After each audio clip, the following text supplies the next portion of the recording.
2026년 4월 4일 중국 베이징에 사는 26세 프로덕트 매니저가 기트허브에 파일을 업로드했습니다. 48시간 이내에 수백만 명의 중국 IT 종사자들이 그 파일을 다운로드했습니다. 그녀가 이 파일에 대해 올린 영상은 중국에서만 500만 개가 넘는 좋아요를 받았습니다.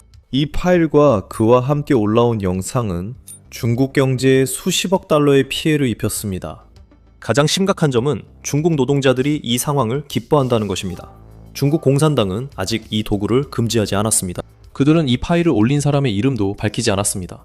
이는 시진핑 자신이 실제로 그렇게 할 수 없다는 걸 알고 있기 때문입니다. 왜냐하면 이런 것을 금지한다는 것은 그들이 세상에 절대 알리고 싶지 않은 사실을 인정하는 것이 되기 때문입니다. 이것은 중국의 20대 청년 세대가 시진핑과의 전쟁에서 어떻게 승리하고 있는지에 대한 이야기입니다. 그리고 그들이 너무 압도적으로 이겨 시진핑도 나와 멈춰달라 애원해야 했습니다. 한번 들어보시죠. 모두가 당의 가르침을 기억하길 바랍니다. 인민공화국의 재건은 시간을 낭비하지 않는 것, 시간을 낭비하지 않는 것, 시간을 낭비하지 않는 것. 인민 여러분, 세대를 위해 청춘의 트랙을 달리십시오. 왜 이런 일이 일어나고 있는지 이해하려면 우리는 2021년으로 돌아가야 합니다. 그해 4월 친절한 여행자라고 자신을 소개한 한 중국 남성이 중국 포럼에 200단어 분량의 에세이를 올렸습니다. 이 게시물의 제목은 탕핑은 정의다 였습니다. 이 게시물에서 그의 주장은 꽤 단순했습니다. 그는 인생에 지쳤다고 했습니다. 그래서 집도 사지 않을 거고 결혼도 하지 않을 거고 아이도 낳지 않을 거라고 했습니다. 요컨대 그는 더 나은 미래를 위해 노력하고 싶지 않았습니다. 그는 그냥 탕핑할 것이고 중국 공산당도 이에 대해 아무것도 할 수 없다고 했습니다. 사람들이 소셜미디어에서 불평하는 건 새롭지 않습니다. 여러분도 이미 수없이 봤을 겁니다.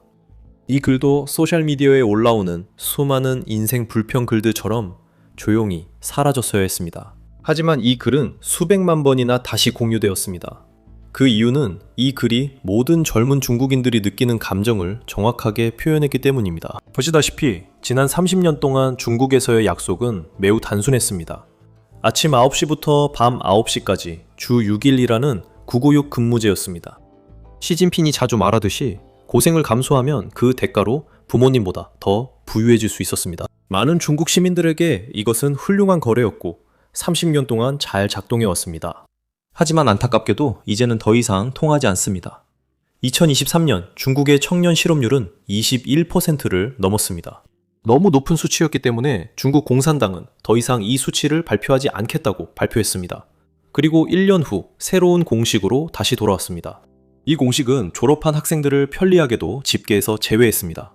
그리고 어떻게 됐을까요? 그 공식은 효과가 있었습니다. 중국의 실업률 수치는 마법처럼 떨어졌습니다. 이 얘기를 들으니 부모님 예전 농담이 떠오릅니다. 어느 마을이 매년 계속 홍수로 고생했습니다. 그래서 시장이 강가에 수위 측정 막대를 설치했죠. 맨 위에 빨간 선이 그어져 있고 거기에 홍수 위험이라고 적혀 있는 그런 막대 말이에요. 다음 폭풍에 물이 빨간 선까지 차오르자 시민들은 당황해 시청에 몰려가 시장에게 조치를 요구합니다. 시장은 곧바로 행동에 나섭니다. 시장은 강가에서 빨간 선을 올리며 이제 홍수가 아닙니다 라고 말합니다. 이는 중국 공산당의 행동과 같습니다. 문제를 해결하는 대신 그들은 문제가 있다는 것을 보여주는 숫자 자체를 그냥 다시 정의해버린 겁니다. 이제 중국의 청년 실업률 수치는 그렇게 특이한 수치가 아닙니다. 여러 나라의 청년 실업률을 비교한 이 차트를 한번 보시죠. 여기에서 중국 공산당이 수치 발표를 중단하기 전에 직접 발표했던 21%의 중국 청년 실업률을 볼 수 있습니다.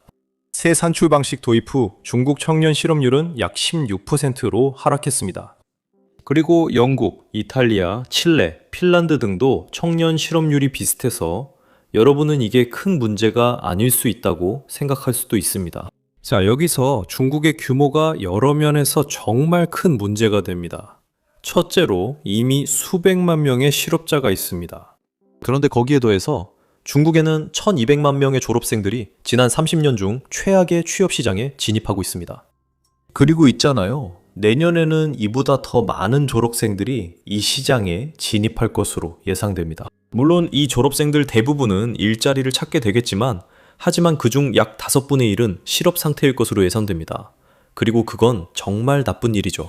게다가 이들 중 일부가 실제로 맡고 있는 일자리를 보면 상황은 더 나빠집니다. 중국에서 배달 일을 하는 사람들, 즉 도어대시나 우버이츠 같은 배달을 하는 사람들 중 20% 이상이 대학 학위를 가지고 있습니다. 그리고 최소한 7만 명의 배달 기사들이 석사 학위를 가지고 있습니다. 이 점은 인정하겠습니다. 중국 같은 나라에서 7만 명은 그렇게 큰 숫자는 아닙니다. 하지만 이 졸업생들, 특히 석사 학위자들은 자신이 남을 위해 음식을 배달할 줄은 상상하지 못했을 겁니다. 이제 전 세계 다른 나라들과 마찬가지로 중국에서도 한 세대 전체가 가오카오를 위해 열심히 공부하면 안정적인 도시 직업을 가질 수 있다고 들었습니다. 그 사회적 계약이 깨지고 있습니다. 여기서 저는 여러분께 유튜브의 황금률, 특히 중국 관련 영상을 만들 때 꼭 기억해야 할 점을 상기시키고 싶습니다. 한 자녀 정책에 대해 꼭 언급해야 합니다. 정말 꼭 해야 합니다. 보시다시피 실업자나 불안전 취업 상태인 졸업생 한 명 한 명이 두 부모님의 외동일 뿐만 아니라 어쩌면 4명의 조부모님의 손주일 수도 있습니다. 이 부모님들은 자녀의 교육에 모든 것을 쏟아부었습니다. 그리고 이런 가족들에게 현재 상황은 밝아 보이지 않습니다. 그들의 자녀들은 점점 더 취업하기가 어려워지고 있습니다. 동시에 시진핑은 중국에서 가장 큰 산업들 중 일부를 무너뜨리고 있습니다. 여기서 상황이 조금 복잡해집니다. 왜냐하면 최근에 시진핑이 중국의 과외 산업을 무너뜨렸기 때문입니다. 이 산업은 연간 약 1200억 달러의 가치가 있었습니다. 이것은 분명히 중국 내에서 큰 사업이었습니다. 이제 시진핑은 교육, 특히 기초교육은 무료여야 한다고 믿었습니다. 부모들이 자녀들이 초등학교와 중학교를 다니게 하려고 많은 돈을 써야 할 필요는 없다고 생각했습니다. 나쁜 생각은 아니지만 안타깝게도 이렇게 큰 산업을 없애면 많은 사람들이 일자리를 잃게 됩니다.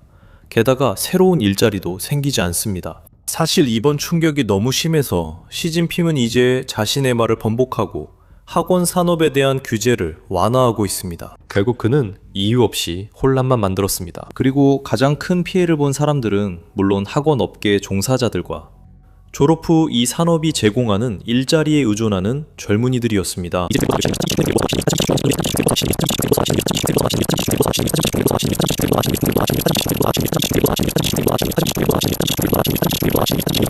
탕핑은 더 어두운 형태인 바이란으로 진화했습니다.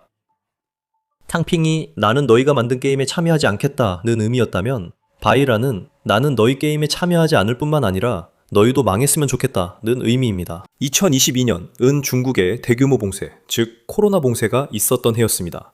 시진핑은 그 해에 불가능한 목표인 제로 코로나를 달성하고자 했습니다. 그래서 시진핑은 상하이에서 2,500만 명의 사람들을 2달 동안 아파트 안에 가둬놓았습니다. 건물 위로 드론이 날아다니면서 주민들에게 영혼의 자유에 대한 갈망을 통제하라고 방송했습니다. 사람들은 고층 아파트에서 실제로 굶주리고 있었지만 중국 공산당 관리들은 기자회견을 열어 식량 공급이 풍부하다고 말했습니다. 그리고 그때 무언가가 무너졌습니다. 2022년 11월 우르무치의 한 건물에서 화재가 발생해 실제로 아파트에 갇혀있던 10명이 목숨을 잃었습니다. 즉 그들은 나가고 싶어도 나갈 수 없었습니다. 문이 밖에서 쇠사슬로 잠겨 있었기 때문에 안에 있던 사람들은 봉쇄를 뚫고 나올 수 없었습니다. 이 일로 인해 시진핑이 예상하지 못했던 엄청난 반발이 일어났습니다. 수천, 어쩌면 수만 명에 달하는 중국 시민들이 상하이, 베이징, 청두, 우한 등 곳곳의 거리로 쏟아져 나왔습니다. 이 사람들은 봉쇄에 너무 지쳐서 공개적으로 시진핑 물러나라, 중국 공산당 물러나라 라고 외쳤습니다. 이런 일은 1989년天安门 광장 학살 이후로 중국에서 일어난 적이 없습니다.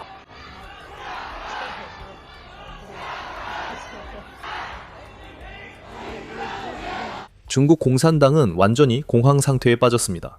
일부 도시에서는 사람들이 시위에 가져갈 어떤 손팻말도 만들지 못하게 했습니다. 그래서 사람들은 그냥 하얀 종이 한 장만 들기 시작했습니다. 이후 사람들은 하얀 종이 한 장을 들었다는 이유로 체포됐습니다. 정부는 이를 정책 반대의 표현으로 여겼기 때문입니다.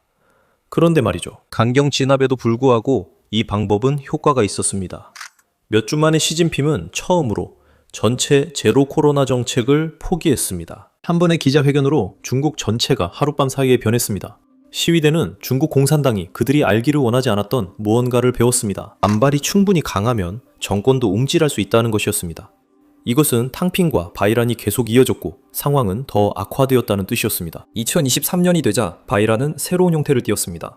칭화대나 베이징대 같은 중국의 하버드와 MIT에 해당하는 주요 대학에서 석사 학위를 받은 성인들이 부모님 집으로 다시 들어가기 시작했습니다. 그들은 자신들을 전업자녀라고 불렀습니다. 그들은 이것을 직업처럼 여겼지만 제게는 은퇴처럼 들립니다. 그들이 하는 일이라고는 부모님과 저녁을 먹고 병원에 모셔다 드리고 조부모님을 돌보고 부모님을 지원하기 위해 해야 하는 모든 일을 하는 것이었습니다. 하지만 그 대가로 그들은 월급을 기대합니다. 한 달에 약 4,000에서 8,000위안, 즉 한 달에 약 500에서 1,100달러 정도입니다. 여기서 분명히 해야 할 점은 이들은 중국에서 엘리트 학위를 가진 27세 청년들이고 자신이 어떻게 살고 싶은지 계산해 본 사람들입니다. 이들은 중국의 취업 시장을 살펴보고 부모님의 은퇴 저축도 확인한 뒤 전업자녀로 사는 것이 더 낫다고 결정했습니다. 이것은 단순한 일회성 사건이 아닙니다. 2023년까지 약 1,600만 명의 젊은 중국인들이 자신을 전업자녀라고 부르고 있었습니다. 이것은 큰 사회적 현상이었습니다.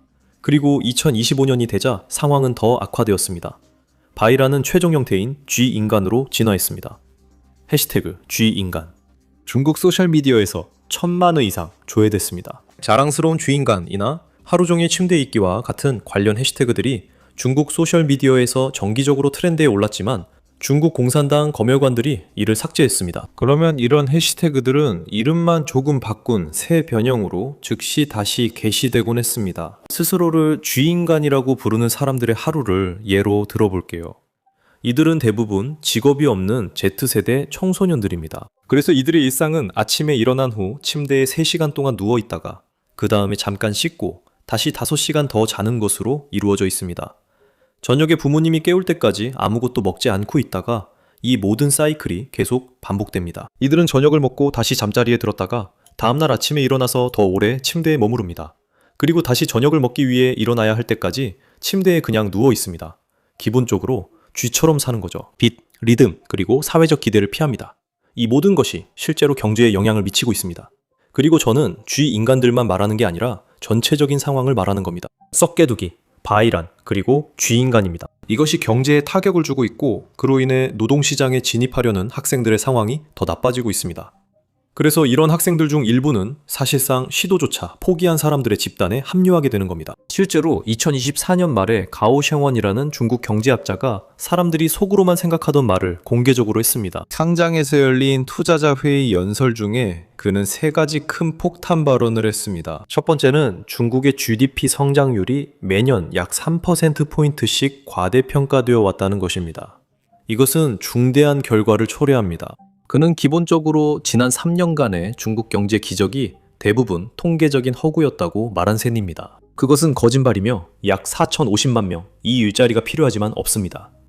중국 공산당은 국내 고용에 대해 거짓말하고 있습니다. 그가 던진 두 번째 폭탄 발언은 세대 간의 격차에 대한 이야기였습니다. 그는 팬데믹 이후 중국은 활기찬 노인들과 더 나은 상황을 간절히 바라는 무기력한 젊은이들로 이루어져 있다고 말했습니다. 이것이 그의 연설에서 가장 중요한 부분이었습니다. 그가 언급한 이 인용문이 중국의 젊은 세대에게 큰 공감을 불러일으켰고 곧 중국 소셜미디어 전역에서 빠르게 퍼졌기 때문입니다. 가장 큰 반향을 일으킨 유행어는 그가 중국의 젊은이들이 불을 끄고 라면을 먹고 있다고 말한 것이었습니다. 이것은 중국 투자 은어로 주식시장에서 많은 돈을 잃고 운이 나빠진 사람을 묘사할 때 주로 사용됩니다. 그는 한 세대 전체가 마치 주식시장에서 운이 나빴던 사람과 같다고 말한 것이었습니다. 이 순간은 중국에서 중요했습니다. 이 사람은 반체제 인사나 공산당을 싫어하는 사람이 아니었기 때문입니다. 그는 해외에 살면서 중국을 비난하는 사람이 아니었습니다. 그는 중국의 주요 국영 증권사 중 한 곳의 수석 이코노미스트였습니다. 그 정도의 정보 접근권을 갖고 있고 충성심 있는 사람이 말을 할 때 단순히 정부나 당을 비난하려는 것이 아니라 진실을 말하고 있다는 것을 알 수 있습니다. 하지만 안타깝게도 중국 공산당은 그렇게 보지 않았습니다. 이 연설이 온라인에서 퍼진 지 48시간 만에 그는 사실상 중국 인터넷에서 지워졌습니다. 그의 연설, 전체 연설이 삭제되었습니다. 그의 개인 위챗 계정과 다른 소셜미디어 계정들도 삭제되었습니다. 그리고 중국 공산당은 사실상 다른 모든 경제학자들에게 이 주제는 절대 언급할 수 없다는 메시지를 보냈습니다.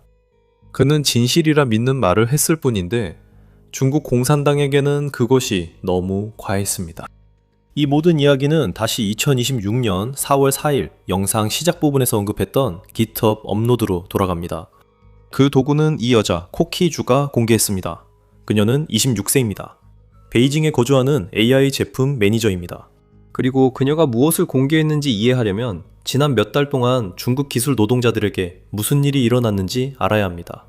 중국 기술 기업들은 심지어 중국 공산당 기준으로도 정말로 디스토피아적인 일을 하기 시작했습니다. 그들은 엔지니어와 직원들에게 작업 흐름, 사고방식, 결정 과정, 업무 내용까지 모두 기록하라고 강요했습니다.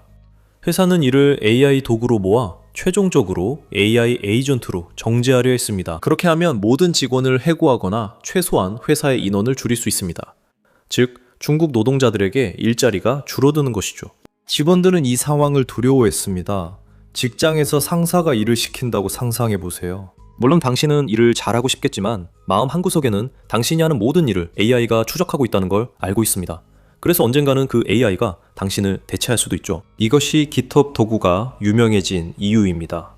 이 도구는 근로자를 대체하려는 AI에 맞서기 위해 만들어졌습니다.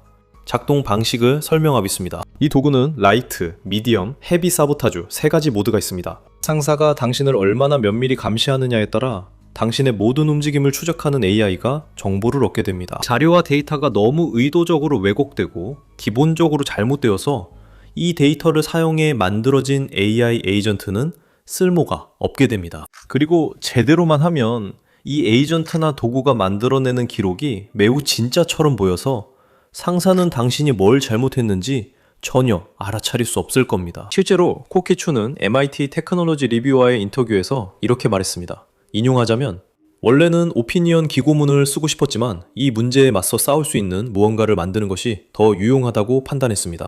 이것이 바로 중국 한 세대가 느끼는 에너지입니다. 기억나시죠? 중국 공산당은 아직 이 도구를 금지하지 않았습니다. 왜냐하면 이런 것을 금지한다는 것은 중국의 기술 노동자들이 자신들을 대체할 AI를 직접 훈련시키도록 요구받고 있다는 사실을 공개적으로 인정하는 것이기 때문입니다. 그리고 그것은 베이징이 절대 하고 싶어 하지 않는 일입니다. 이제 이 인공지능 도구는 중국 노동자들이 실행하고 있는 혁명의 한 축에 불과합니다. 두 번째 축은 런 철학이라고 불리는 것입니다. 여기서 런이라는 단어는 중국어에서 말장난입니다. 표준 중국어에서 런이라는 발음은 이익이 되는 이라는 뜻과 거의 동일하게 들립니다. 젊은 중국인들이 런한다고 할 때 나라를 떠나는 것이 이익이라는 뜻입니다. 이게 이 말장난의 의미입니다. 실제로 런 철학이란 것은 상황이 더 악화되기 전에 중국을 떠나는 방법에 대한 대규모 크라우드 소싱 매뉴얼처럼 보입니다. 어떤 중국 소셜미디어 플랫폼에 가도 젊은 중국인들이 나라를 떠나는 방법에 대해 믿을 수 없을 만큼 자세한 가이드를 만드는 글들을 쉽게 찾을 수 있습니다. 그들은 캐나다 익스프레스 엔트리나 일본의 고급 기술 전문 비자 프로그램, 심지어 싱가포르의 테크패스에 대해서도 이야기합니다. 그들은 기본적으로 어떤 나라에 갈 수 있는지, 그리고 그 나라에 들어가는 것이 얼마나 쉬운지에 대해 이야기합니다. 어떤 서류가 필요한지, 공항에서 이민국 직원에게 뭐라고 말해야 하는지, 비자 인터뷰 때 뭐라고 말해야 하는지에 대해서도 이야기합니다. 그들을 실제로 돈을 해외로 송금하는 방법에 대한 팁도 공유합니다. 중국에서는 새로운 외환 규정이 시행된 이후로 돈을 해외로 송금하는 것이 훨씬 더 어려워졌습니다. 그 규정에 따르면 중국 은행들은 5천 위안, 약 100만 원이 넘는 모든 해외 송금을 신고해야 합니다. 그리고 은행들은 거래 기록을 10년 동안 보관해야 합니다. 이런 모든 규정들로 인해 중국 공산당은 사실상 금융적으로 국경을 봉쇄하고 있습니다. 사람들을 밖으로 나가지 못하게 하려는 것이 아니라 안에 가두려는 것입니다. 그래서 젊은 중국인들이 그 어느 때보다 빠르게 도망치고 있는 것입니다. 캐나다, 일본, 그리고 싱가포르는 여전히 중국 인재들이 가장 선호하는 목적지입니다. 하지만 최근에는 멕시코와 헝가리도 이런 흐름에 등장하기 시작했습니다.